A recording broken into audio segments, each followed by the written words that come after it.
It's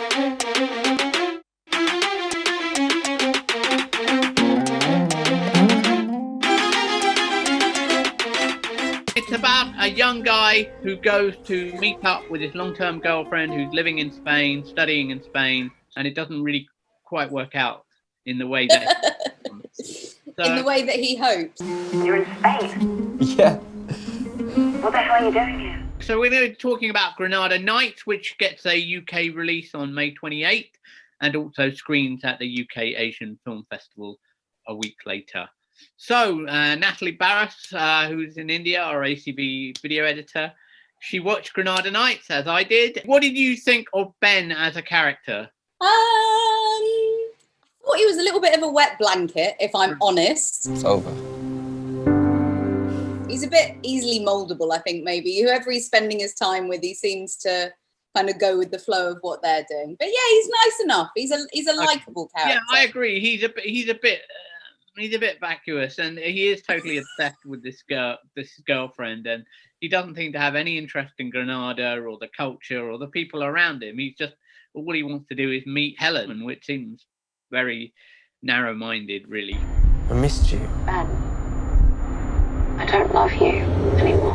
What I think was interesting, you mentioned the word narrow-minded, and I think you even did this visual. And what I actually really liked about the film was, if you keep that idea of being very narrow-minded and focused on one thing and not having a worldwide vision, as you watch the film, visually for us, things open out, because he starts the film in almost like a 1-by-1, like a square kind of ratio, which really annoyed me at the beginning. I thought, oh my God, this is somebody that's trying to be cool and shoot with like a different aspect ratio. And it really bugged me. And then you sort of forget about it until about the middle of the film. And I went, oh my God, hang on a minute. It's just got a bit, it's wider. And then I rolled back and checked. And literally from the beginning of the film as it goes through, it gets wider and wider. And I think that is very clever. It's gone from annoying me to making me think, actually, that's absolutely. No, I agree. I had the very similar experience. I thought, what is this? And I think in the cinema, when we saw it obviously on a digital screen, but in the cinema, I think it would be even more apparent and would really hit you a lot more. And that's exactly what's happening to Ben, is that his whole world is widening. Make yourself busy, distract yourself with meeting people and having a little bit of fun. One of the things that I found interesting, I felt a little bit nostalgic for my youth in a way. Nostalgic. Me too. Yes, I want to go traveling again. It's because I'm stuck in a lockdown in Mumbai. I want to go and swap rubbish stories with people in hostels. And I mean, generally it would annoy me, the people that are there anyway. And actually what I thought was interesting, I'm probably going to go off tangent here from what you were about to ask me about, but what I thought was interesting was that idea of who he met in the hostel, the American girl, you know, that's all like, yeah, you're just crossing paths with someone. And she was really poo-pooing the tourists.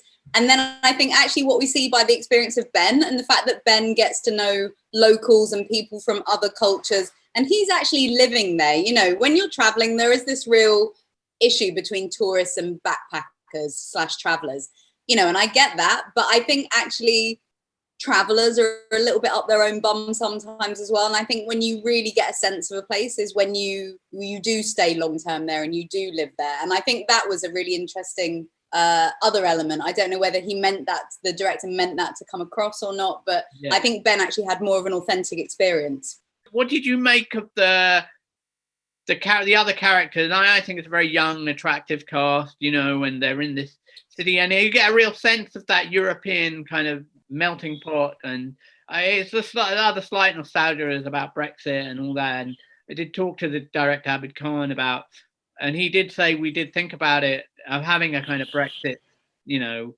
idea in there. There was a question about putting Brexit into the conversation, but we didn't want to date it. But also, I mean, it's not just Brexit. It's, I think what it tries to fight is the rise of the far right around Europe, you know, and it's important with all this division that's going on in the world that we kind of remind people, you know, we should celebrate our differences, but also remind people of our similarities. For some people, it does have a kind of nostalgia because we can't do that anymore.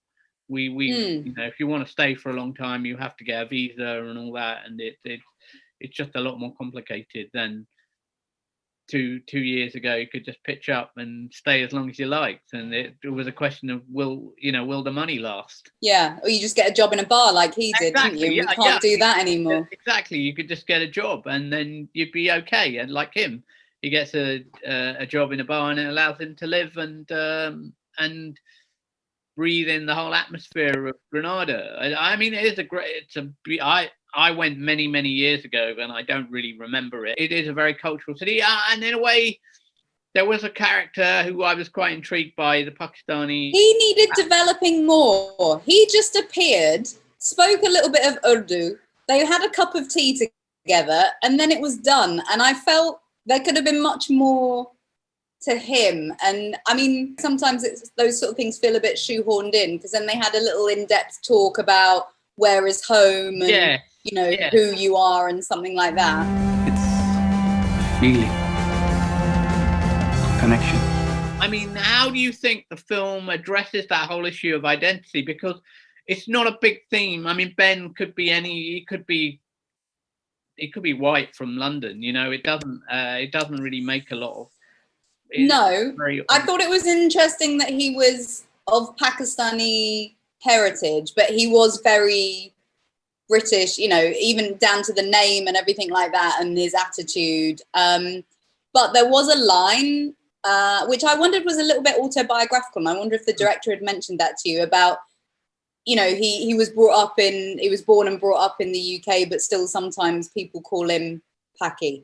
And I just wondered if that was something that the director, who was British Asian, I wonder if when I spoke to Abid Khan about the inspiration for his film, and he didn't say it was particularly autobiographical. It was an amalgamation of his experiences of traveling over 20 years. And I know people like Ben who are not particularly out, that's just the color of the skin, but culturally and the way they identify everything is very English or British, or as a Londoner, that always invites another question sometime.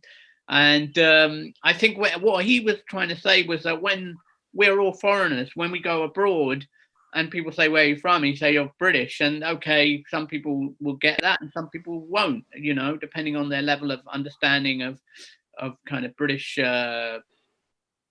society and how mixed it is and the diversity people we have in the UK. It's an interesting point, and it's very unexplored in a European context, I think. That struggle is like energy.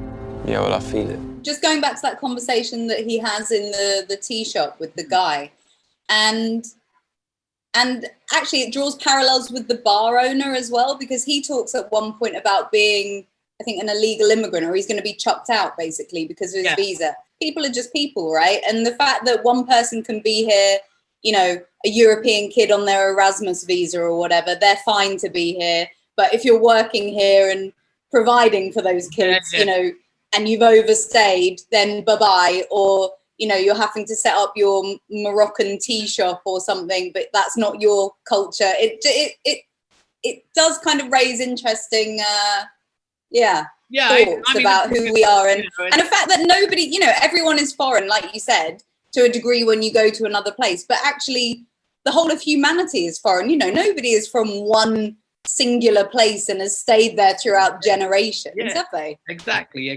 And I think that's what's interesting about the film in trying to explore that.